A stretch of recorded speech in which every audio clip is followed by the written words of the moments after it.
Okay, well, I am so excited today because we have a return guest. You guys may remember last December, we had our very first Imperfect Strangers guest on the show. And so today we welcome back Kareen, Psychic Medium Kareen. For those of you who follow her on Instagram or listen to her podcast, Walking on Feathers, welcome. Hi, I can't believe it's been almost a year.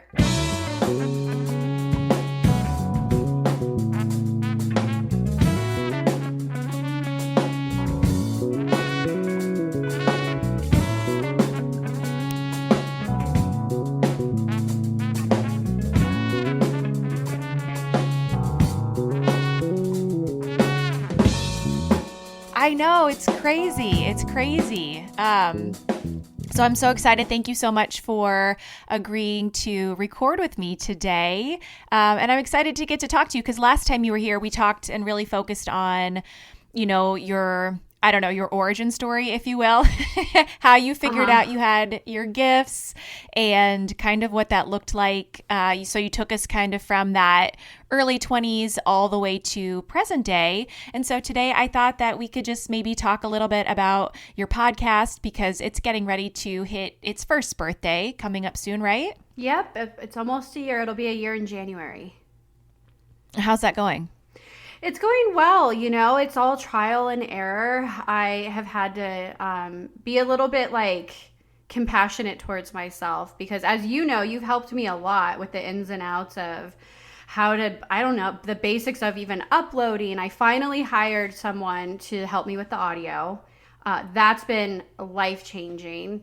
And the fun part is finding guests and recording. So it's going well. It's really impressive that you have a brand new guest every single week just about. So how do you find the people that you want to talk to? On Instagram.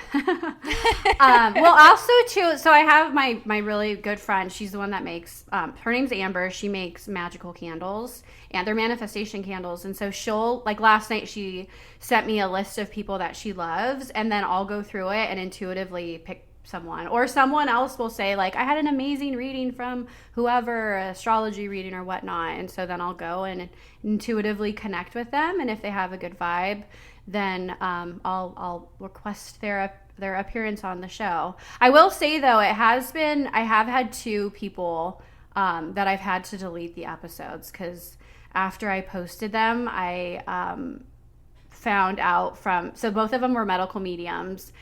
And I went and saw a holistic doctor after, and I did $2,000 worth of in-depth testing, and both of them had told me I had hormone issues and all of these issues, and my test came back actually normal. And then I had a whole bunch of emails from people that had gotten readings from them as well and said that they had the same issue, and so I ended up deleting those episodes. And so after that, my friend Amber's like, no more medical mediums. So yeah, I'm not having any more medical mediums on my show.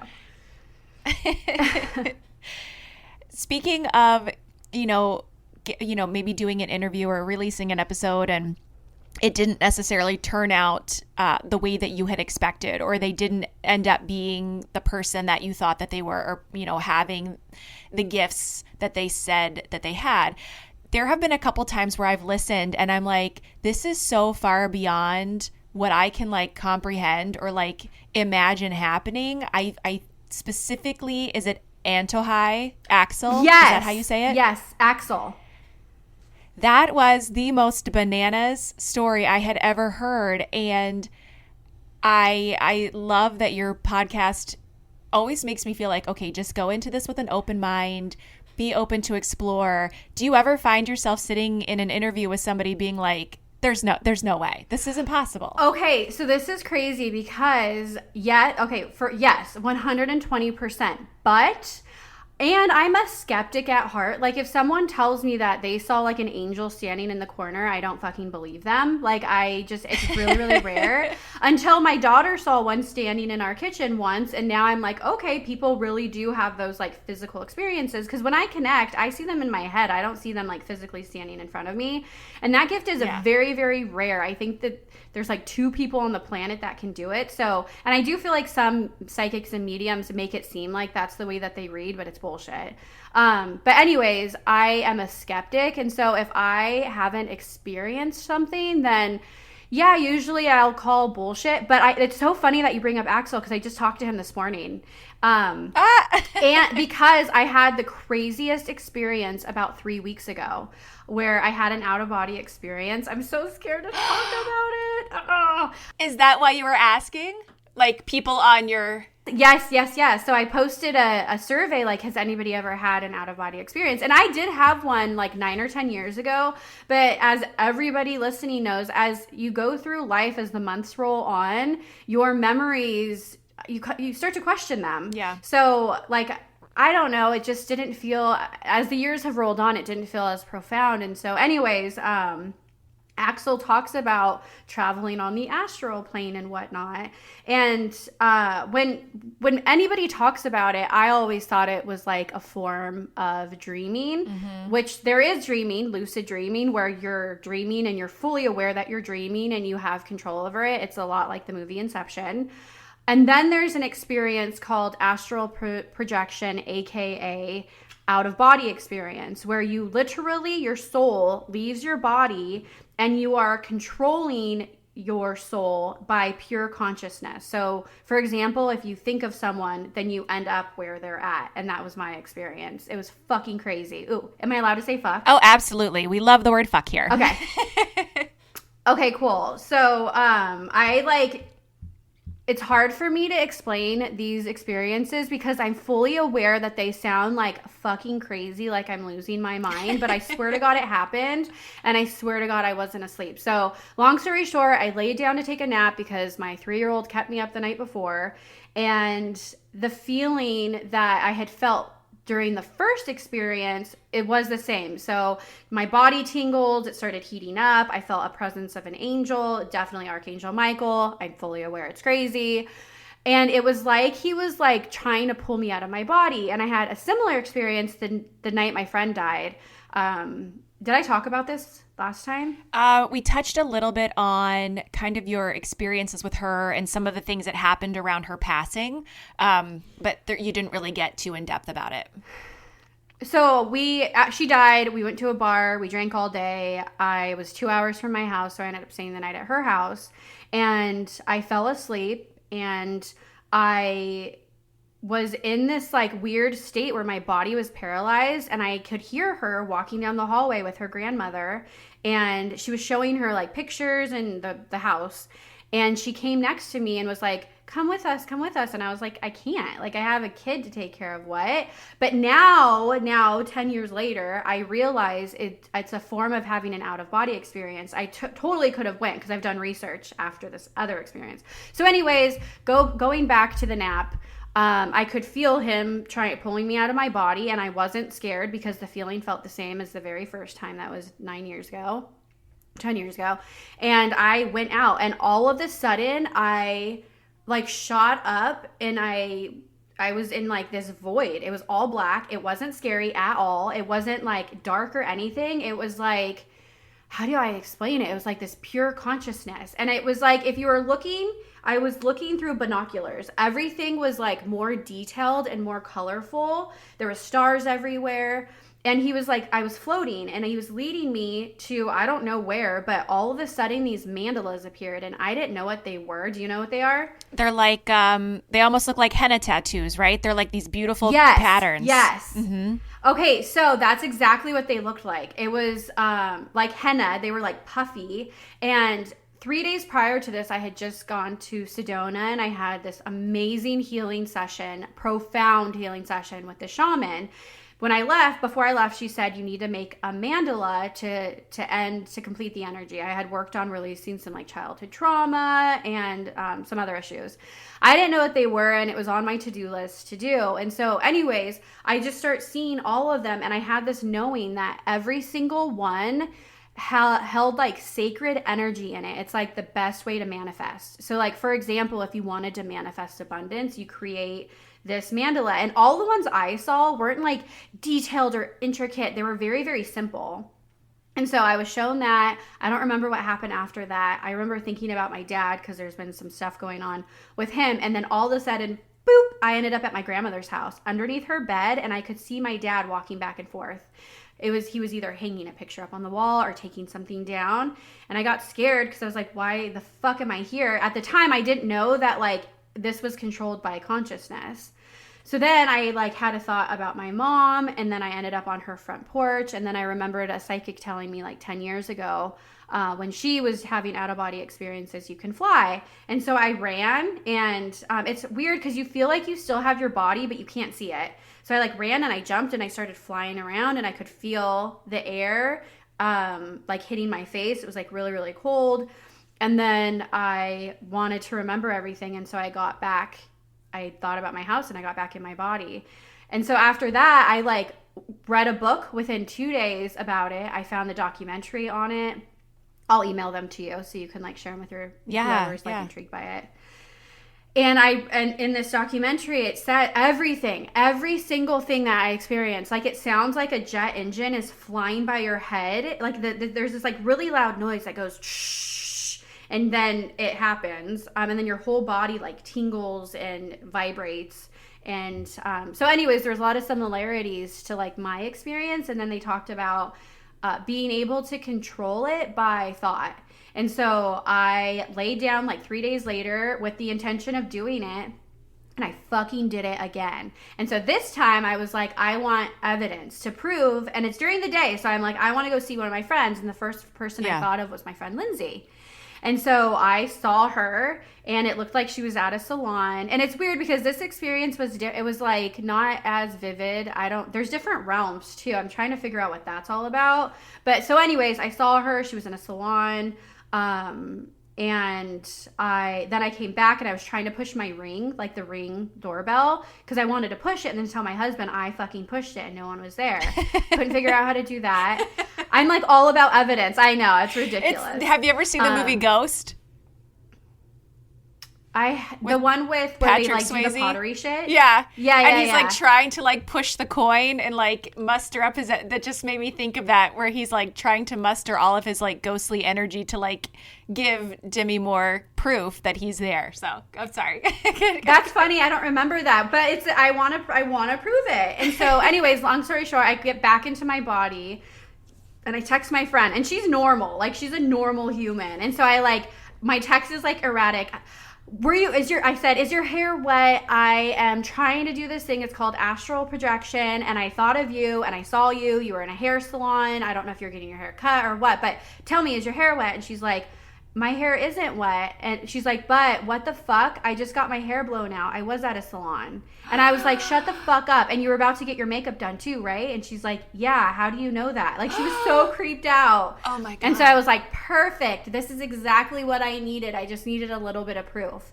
And so the thing though is like when you do, like if I'm laying down to take a nap and then I'm done doing it, I don't feel well rested. And so I can't keep doing it because I'm not getting rest. Yeah. So anyways, I haven't done it again. I am doing more research on, I want to figure out how to fuck with like physical things, like turn lights on and off. And so like after doing research, the government uses this. They use remote viewing and they use out of body experiences as a form of like protecting our country. All governments do in the entire world. Google it. There's so much information on the internet about it. I remember, I don't remember the guest's name, but I remember her talking. She was the tetrahedron lady, right? Who was talking. Laura Van Tyne. Yes. So she was talking about how she did remote viewing for the government, right? Or no? I can't remember if she did it for the government, but I met a couple people. So when I first found my gift, I used to go to these like spirit circles with a shaman, and there was this cute little Irish man that would go, and he was ex-military, and he told me that was the very first time I'd ever heard about remote viewing. He said that he did it for the government. And at the time I was like, okay, yeah, right, the government's not using this shit. And now I'm like, holy fuck, like it's so true. But people don't talk about it, because if more people talked about it and learned how to do it, then it wouldn't be as like secure, you know? Right. So when you are astral projecting or out of having an out of body experience, it's what you're seeing. Like when you were under the bed at your grandmother's house, it was happening real time. This isn't like a different timeline. This is like actual real day, you know. Yes. Yeah, real time. So that's the thing. There's the difference. There's lucid dreaming where you are dreaming, but you're aware that you're dreaming and then you can like manipulate the dream. That's different. This is, I thought the very first time I had this happen to me, I thought I died. I saw my body laying there and I thought I died. And then I leaned over and I could see my stomach going up and down. And I had this knowing that I wasn't dead.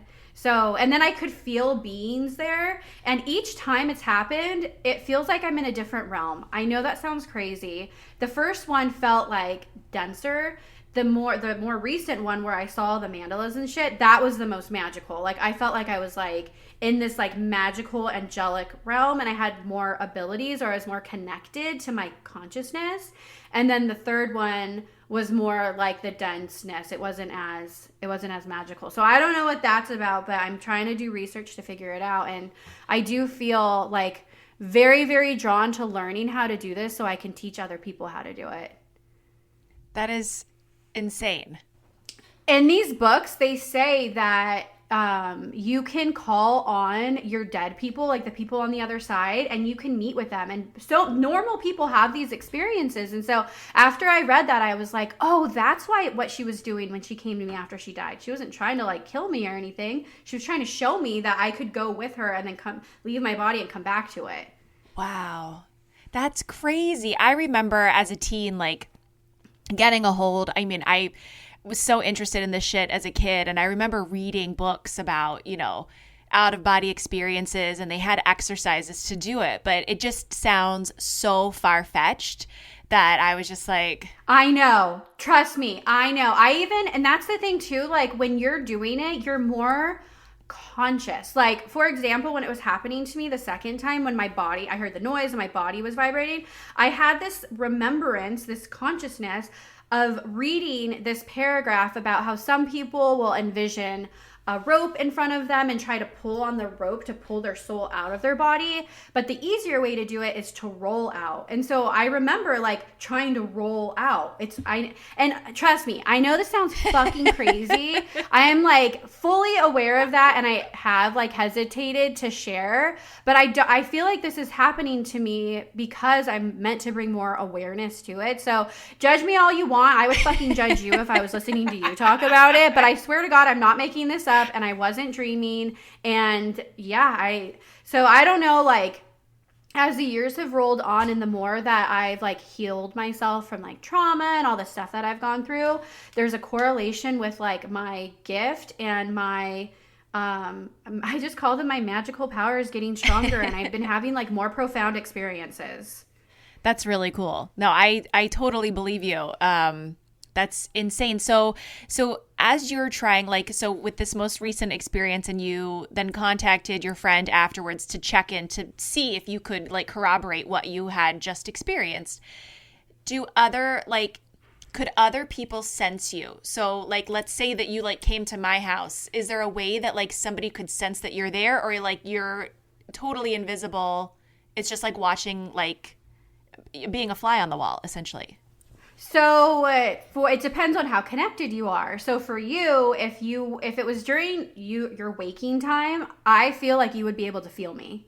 Like a ghost. It would be like if a ghost was in the house. Yeah. But there is, and again, in this book that I read, and I totally intuitively believe this, from all the stories that I've read as well, and just intuitively I know, people will go, like if you are sleeping, I can go and pull you out to come with me.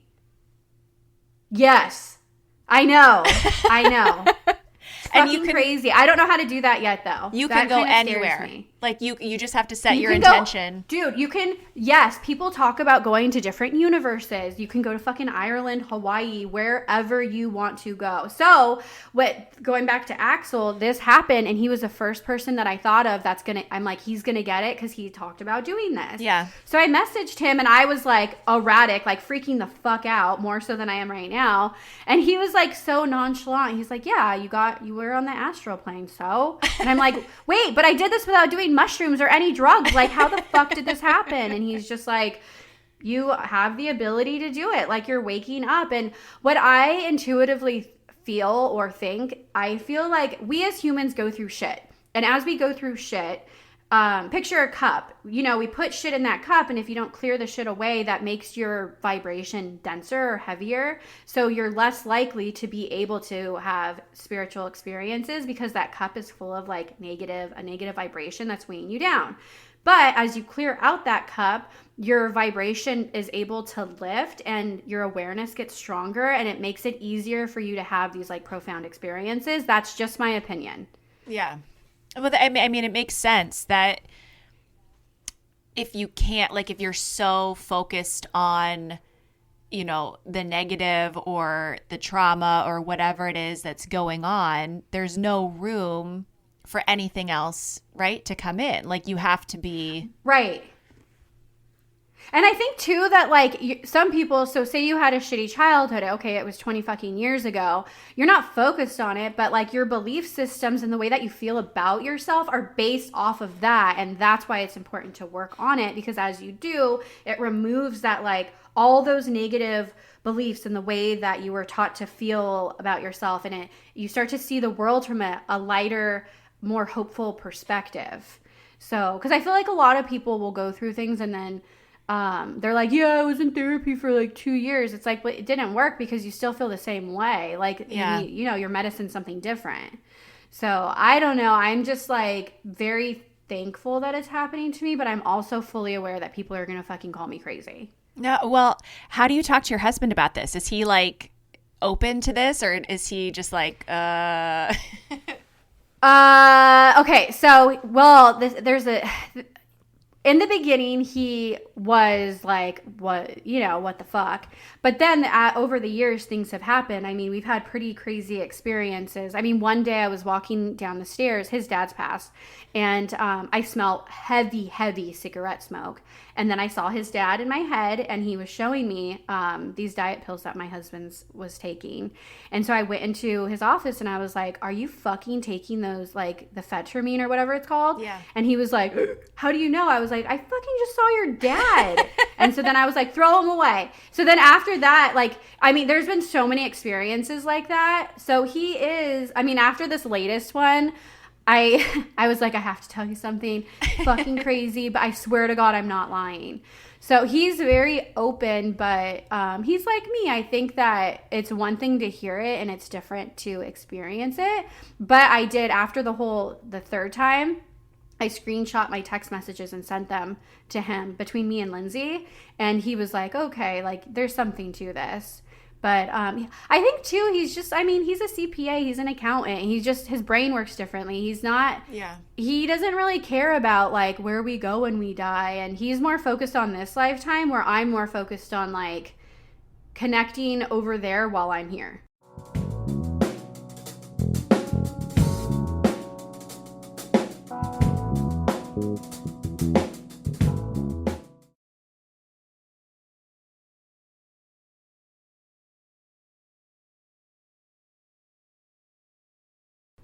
Let me ask you this, because I've had this question kind of in the back of my head, and I can't really get, from everything that I've read or watched, I can't really get a clear answer. So I've listened to your episodes on your past life regression, and it's QHHT therapy, right? That's what it's called formally? Yeah, quantum hypnosis healing technique. Yeah. Okay. So I've always held this belief that like our souls, like our family, like our souls are connected, and so that we meet each other in different lives, and we may not always be in the same roles, but like I like to believe that we're all connected and that we'll link up again somehow. But a lot of the things that I've been reading or watching lately, it's like, I don't know if that's a belief just because that's what I want to believe because of the things that I feel and experience now, like in this life as a human being. But like, obviously I have very strong loving feelings and connections to my children, to my husband, to my dad, to my sister, to my mom. So when we pass on and we leave this life, do we reconnect with those people on the other side, or do we all go back to being just like this form of energy and we're just kind of like floating on our own and like really happy and free? And Dude, no. Okay, so from doing readings and from my past, from all of my experiences with all of this stuff, I have seen there's different realms on the other side. So think of it as like a tier. I have never seen hell, by the way. The bottom, I would say the bottom realm is those people who were horrible people, like abusive towards their family or just a fucking asshole. Or didn't work on their shit. Sometimes people who commit suicide go here, where you're left with your emotions and the way that you treated people. You are working through them though while you're there. And then there's another realm that feels kind of like the earth realm, where you're content and happy and just kind of like on retirement. And then there's another realm where it feels more like school, like a university, where you're like growing and learning, and the intention of it is to grow and learn. And then there's the higher realms where I feel like those people like make decisions. Those are the ones that I know about, but I know that there's so many more. We keep our personality when we're on the other side. And so the people who are in that denser realm stay the same. So when I do readings, like for example, I was doing this reading for this woman, her brother had abused her and she wanted him to say sorry. And I do not lie when I read. And he would not say sorry to her. He was such a fucking asshole. And so like there's a lack of on his end, a lack of awareness in regard to how she felt. And so my point is your awareness stays the same, but you have the opportunity to work on it while you're over there. He was just a dick and he was just slower to grow. Just anyone who is like a narcissist and not working on themselves in this lifetime, you go there. But it's not hell, but I do feel like it would suck to be trapped in this consciousness of like with all the stuff that you didn't work on. Yeah. I always see like higher vibrating beings around them, helping to guide them, but it not being forced on them. Okay, how do I explain this? If you're on the bottom realm, you don't have access to the higher realms. But if you're above them on any of them, then you have access to the ones beneath you. Okay. So your loved ones do have contact with you and visit you and whatnot. Your family intuitively you guys all feel for the most part like the same vibe. So I don't feel like one's going to be disconnected from the other. I feel like most of you or most of the people in your family are aware and it just takes like holding yourself a little bit accountable to like be at the retirement realm. So anyway, but get this, when we cross over, there's people over there that you're more connected to and that you love more than you're currently with in this lifetime. How? I know. How?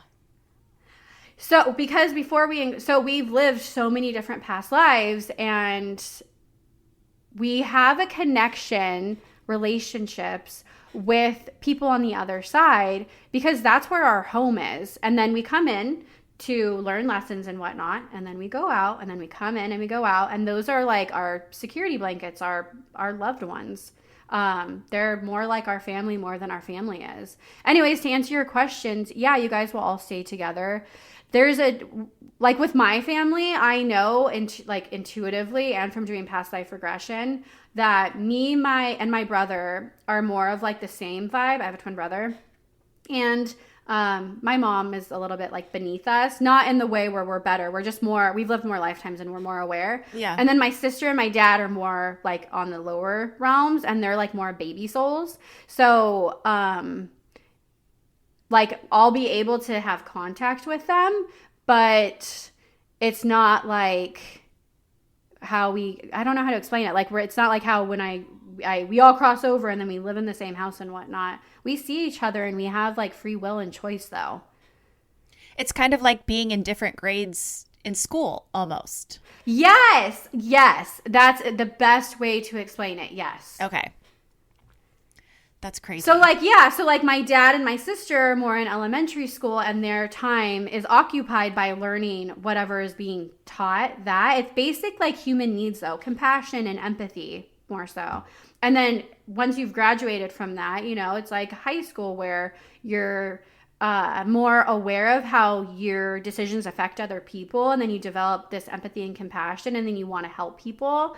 And then it goes to like a higher tier where your life is fully dedicated to helping other people grow, kind of like a master teacher. Okay. That makes sense. Kind of. No, it having a hierarchy like that, or having like a logical way to look at it, because it feels so amorphous, right? It feels, I don't know. I'm a person that like, I love control and I love rules and I love structure, and I really like don't always love surprises. I like to be prepared. That's probably my anxiety. So when you think about these like really big concepts of like, you know, other planets, other timelines, other realms, other universes, it's hard, I think, sometimes other beings. Yes. To separate yourself from this experience and think, wow, potentially I could hail from a completely different place in the universe. I think that's like, it just seems like a really hard thing to like wrap your head around. Right. Well, because we get a sense of security from what we were raised, or the beliefs we were raised with. And so if you take that away, then it's like, wait, who am I? Who's taking care of me? But I feel like as you go through life, and for my spiritual journey, like I've had significant experiences with angels. I don't know it all. And if any like spiritual like master or whatever says they know it all, I call bullshit, because we're only shown a tiny little particle of what actually exists over there. But anyway, I feel like I'm trying to figure out how like words to explain it. And it's just really hard because it's all like based off of feelings. What I know is our belief systems that we are raised with limit us more than anything in this lifetime. So if you can just try to like know that, and then just try to have a little bit of an open mind where you can build or be open to other belief systems to be built off of your belief systems, then I feel like it'll help you have more profound experiences. I mean, I was raised Catholic, so I get it. Yeah. I had to go to church every Sunday. I was in CCD. My parents forced me to be an altar boy. It was a fucking nightmare. Like, I get it. And for a long time, it was hard for me to even be a reader because my dad told me I was going to go to hell. And my whole family did. My mom's side of the family and my dad's side of the family basically kicked me out of the family for doing mediumship readings. And I struggled with that for a long time. And then I just would look at all the reviews I would get and people sending me emails about how much I helped them. And then I just developed this knowing, like, okay, this, I was taught this, but this feels different. Like, I'm actually helping people. So, like, it's really contradictory. And so I had to work through that. And by doing so, it's opened up my mind. And people ask me a lot of time about religion, and whatever you believe, you're meant to believe in this lifetime. If you're an atheist, cool. Like, you're supposed to have that perspective in order to learn the certain lessons that you're learning. So I don't feel like anyone is right or wrong, but I can say if I've had experiences with angels and Jesus. So so we've talked about how you were saying that, like, clearing out the trauma, how kind of working through whatever it is that you've gone through in this lifetime and working on that allows you to raise your vibration. Are there other things, because I know we talked in the very first recording that we did, we talked about, everybody has a gift and everybody's gifts are different. Are there other things that people can actively do if they're interested in tapping into that would help them to be more in tune with whatever it is that they possess? Okay, so the reason why it raises your vibration, clearing out the trauma, is because it raises your consciousness. You're more aware of, my dad treated me like shit, and so I was allowing other people to treat me like shit because of that. And so working through that made me aware that I was allowing. That's just like one tiny example. I just want to clear that part up, though. Like, it makes you more aware. And when we're on the other side, we're pure consciousness. So if you're raising your consciousness while you're here, it allows you to tap into the other side more easily. The best thing people can do is read books, watch documentaries, plant seeds. Even me just talking about out-of-body experience, everybody listening, it's planting a seed for it to happen. And it's, to me, I've never had a scary experience. I mean, I did think that I died, and then after that, I was still like peaceful, though. I wasn't like, oh my God, I'm dead. It was more of like, what's going on? Like, where am I? Why is this happening? There wasn't a freak out moment, and I had severe anxiety at the time. But so reading books on whatever you believe in and questioning your beliefs, and knowledge is power. And the more knowledge you have will help to raise your consciousness just that much more quickly.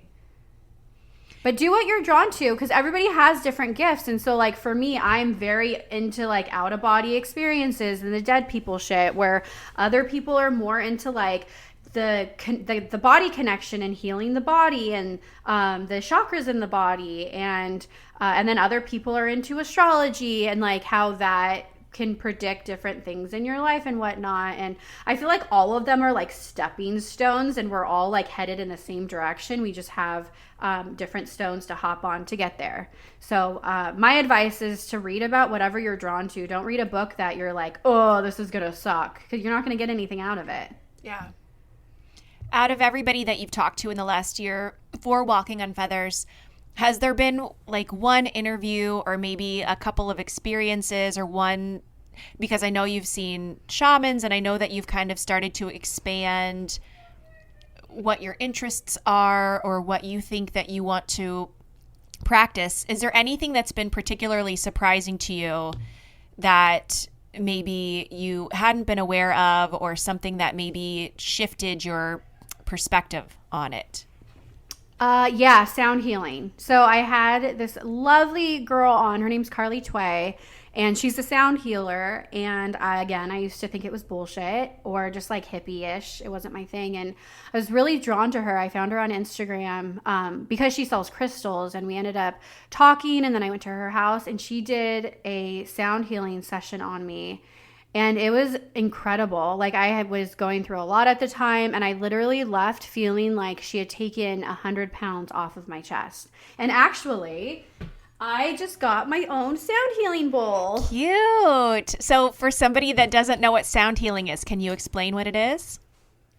So there's different frequencies that can heal the body, and there's tuning forks, sound healing bowls. Shamans use drums. They'll beat a drum, and that will clear your chakras and whatnot. But basically the purpose is to get any negative vibration out, and the positive high frequency is able to do so. So I also have some tuning forks that she recommended, and I have this because I do readings and I need to clear my energy, and it's just a different way for me. But I've also kind of just got it into my routine where I'm using I don't know what I'm doing. I mean, I just like hit the bowl and I have the intention that it's clearing me, and I feel different after I do it. So I would say Carly, and then Axel, the shaman Axel. He opened my mind up to the astral. I feel like he planted the seeds for me to be able to do it more frequently, and I was very intrigued by all of it. And I feel like he helped me believe in my human self more, where I was able to, I mean, I stopped drinking after I had my session with him and cut out a lot of toxic people. And then there's a shaman named Carrie, and she's in Sedona, and I did a trauma release session with her a couple of weeks ago. That was fucking profound too. Like, it was instant. And that's the thing. I feel like usually when you work with a healer, it's like, oh, okay, you leave, like, okay, whatever. Like, it's like going to get your nails done. You feel good after, but it's not like profound. Those three people, I felt better in that very second, in that very moment. And so I feel everybody's different in their gifts, and some people are just stronger healers. And those three, to me, were the strongest. What is something that people often misunderstand about you?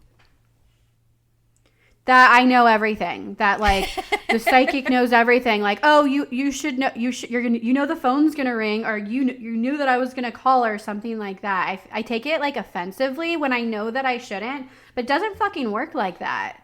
Like, I'm a normal human, and so whenever I go to group gatherings, I know, because I can read people, that they think that I'm like tuning into them or reading their mind. I had a long fucking day. I don't want to tune into you. Like, I'm good. I want to be a human. I want to be a mom. I want to be a wife. Like, I don't always want to be a reader. And so I know how to turn it off, and I do turn it off because it's so draining. When I read people, I am connecting with their energy, meaning the current emotions that they're feeling, I feel, as well as their dead people. So like if they lost a child, I am feeling what it would feel like to lose my child. And if they suffocated to death, I feel like I'm suffocating to death. So anyways, my point is I am not always turned on, because if I was, I'd probably go crazy.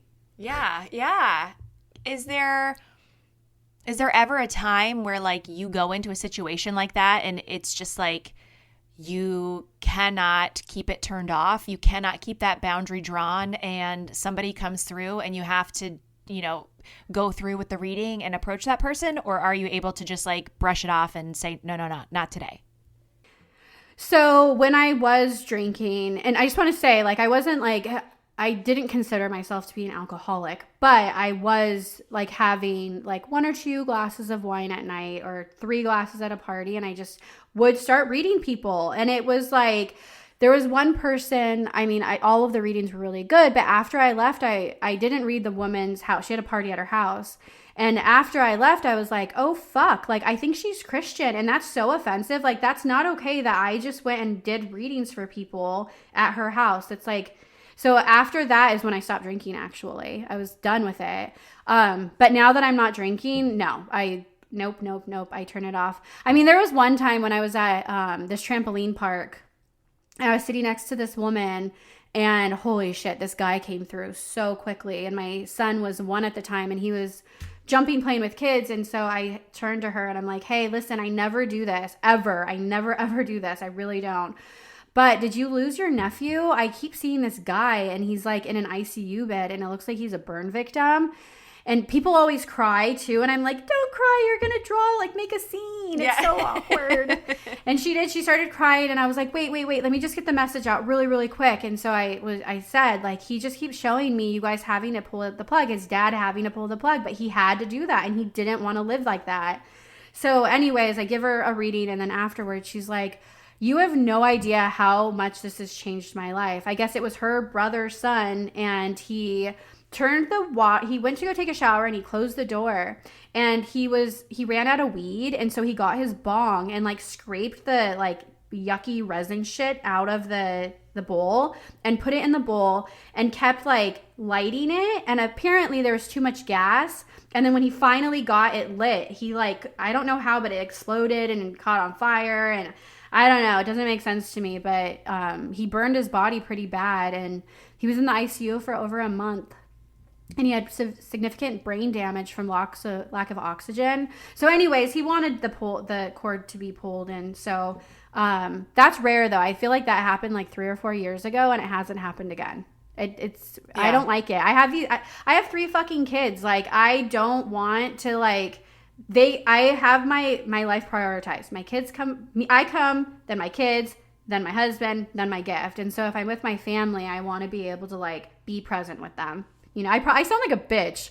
No, I think it would be akin to, you have a very non-traditional career. And so I think it would be the same thing. Like if you worked in a corporate office and you were trying to enjoy the trampoline park with your kid, and your boss keeps calling for something that's like not an emergency, and they need you to like, tell them some information. It's like a Saturday afternoon, and you're like, the fuck? Like I'm allowed to have time off as well. It's just like you can't escape whoever decides to come through. Totally. And like for the longest time, I've been doing this for over 10 years, where people would be like, oh, you're a medium? What can you tell me? And then I felt like I had to like prove it. Yeah. And now I'm like, oh, I'm not working today. The worst is, this happened recently. I've been going to the doctors because I've been having significant health issues. And they ask, what do you do for a living? And some I lie, some I don't. And I can't now because it's in my medical record. It says that I'm a medium. And so I went to go get my eyes checked. I had to for something else that was going on. And the woman asked, what do you do for a living? And I said, I'm a medium.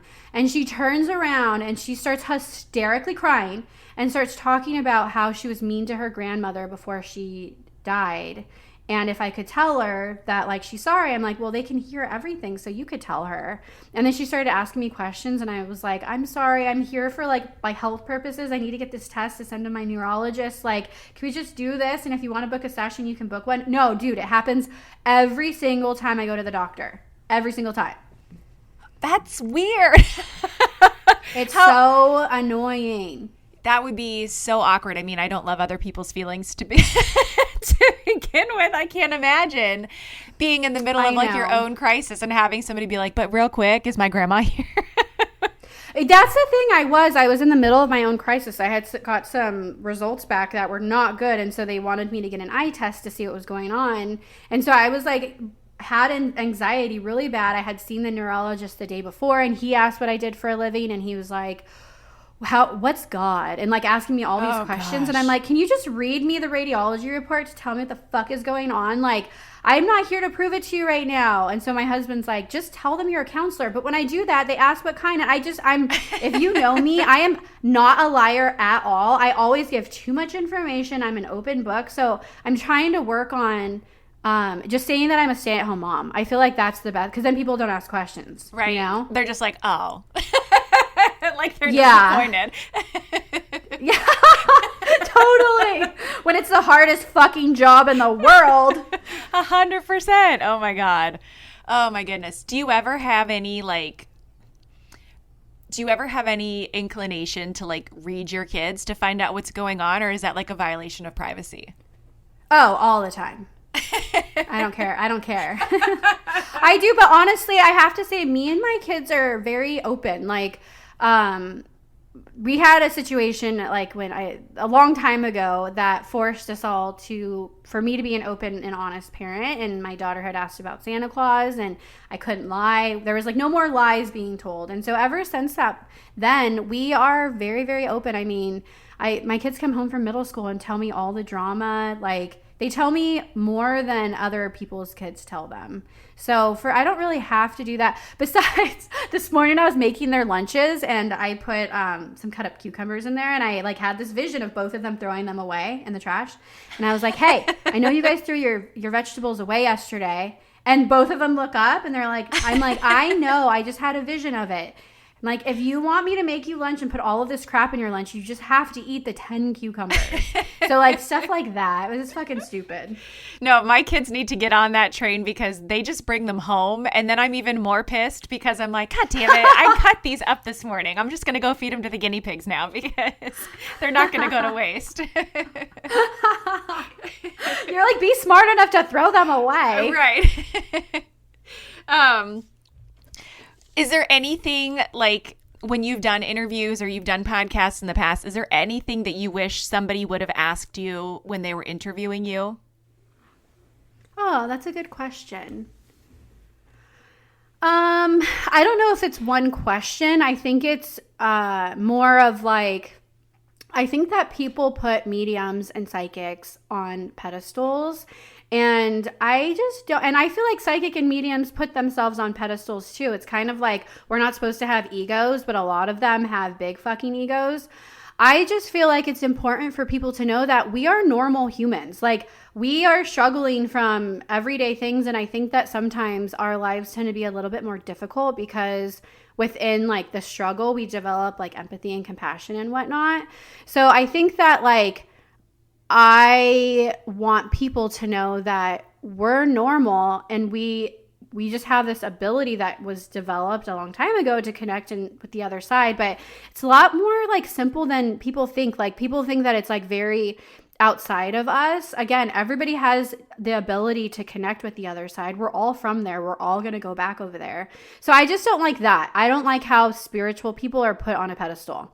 So Kareen, thank you so much for agreeing to talk to me today. This was so much fun. I love getting to pick your brain and ask these questions. And I know that our listeners really loved our last episode with you as well. And I know that they all went and followed. And we have a woo-woo channel on our Patreon Discord where we have some budding mediums in our group that have been sharing stories. And they all, yeah, it's been really, really cool. So if anybody is interested in learning more about you or scheduling you for a reading and following your podcast, give us all the places where we can find you online. So the podcast is on every single listening app, iTunes, Pandora, whatever. It's called Walking on Feathers, so you can just search for it. And then there's the Instagram, Walking on Feathers. There's spaces in between, so walking space on space feathers. And then I'm under Medium Kareen. MediumKareen.com is my website. Background story, bios there. My schedule's there. I think I'm booked out until like late January. And then my YouTube channel, I'm going to start putting out some more guided meditations. That's under Medium Kareen. And my Instagram's Medium Kareen. And then all of my Patreon stuff is on Linktree on my my Instagram or on my website. So I've just been creating a little bit of a spiritual community for those going through spiritual awakenings or just needing some support, developing their gifts, or just wanting to be have more knowledge on like spiritual modalities and whatnot. So all that information's on my Instagram as well. And I can say I've done 2 of your, what I want to say, like your mediumship like practice circles, or the psychic and medium practice circles. Guys, if you are interested in this, they are so much fun. It's very affordable to do. If you don't want to participate, you don't have to. It can be fun to go in and just like watch, and you can write down your notes if you get anything yourself. So if you've been kind of thinking about it, I would definitely recommend those. It was a good experience both times. So thank you again. And I will have to have you back soon. Thank you. Yeah, it was fun. Thank you again to Kareen for being on the show this week. If you want more Kareen content, she talked to me after we ended the episode this week. She was answering questions from our patrons. So that is in Patreon this week if you're interested in hearing her answer those listener questions. As always, thank you, dear stranger friend, for listening. We know that there would be no Imperfect Strangers podcast without your love and support, and for that we are so thankful. Truly, we have the best podcast community in all of podcast land. New episodes drop every Friday at midnight, so make sure that you subscribe or follow wherever you listen to podcasts. You can find us on Instagram at imperfectstrangers_podcast. Join us on Monday nights, where we talk about each episode. We have conversations and lots of fun things go down. You miss a live, you miss a lot. So that's 8 Eastern on Instagram Live. We are on Twitter at imperfstrangers. We have a website, imperfectstrangerspodcast.com. We just dropped season 4 merch today, so you can go to our website to check that out or find it in our link in bio. Lots of cute t-shirts and sweatshirts that we've dropped out there. As always, be kind, wear your mask, wash your hands, and we will see you back here soon. Bye.